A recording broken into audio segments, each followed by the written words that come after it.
Sambhaji brigade महिला आघाडी जिल्हाध्यक्ष सोलापूर।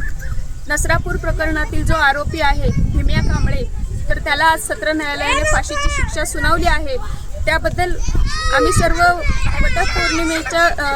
वडाच्या पूजेला आलेल्या सर्व सवाष्णी, या महाराष्ट्र सरकारचं, या न्याय व्यवस्थेचं आणि या प्रकरणामध्ये तपास करणारे जे पोलीस असतील, इतर अधिकारी असतील, त्या सर्वांचं आम्ही कौतुक करतो आणि स्वागत करतो। खरं तर हा निकाल जो दिलेला आहे हा अत्यंत कौतुकास्पद असा निकाल आहे। मधल्या काही काळामध्ये जे मुलींवरचे, महिलांवरचे जे अत्याचार वाढत चालले होते, यावरनं न्याय व्यवस्थेवरचा जो विश्वास आहे तो उडाल्यासारखा होता।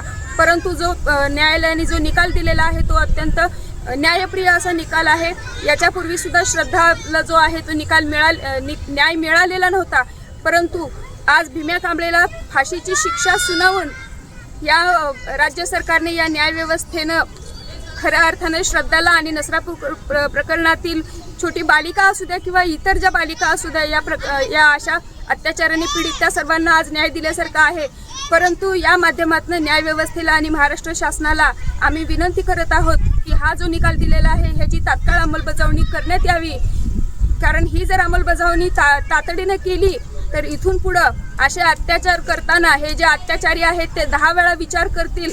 म्हणून लवकरात लवकर ह्या जो निकाल दिलाय ह्याची अंमलबजावणी करण्यात यावी, ही ह्या माध्यमातून संभाजी ब्रिगेडच्या वतीनं आणि संपूर्ण सवाष्णी महिला ज्या भगिनी आहेत त्यांच्या वतीनं मी विनंती करीत आहे। जय जिजाऊ।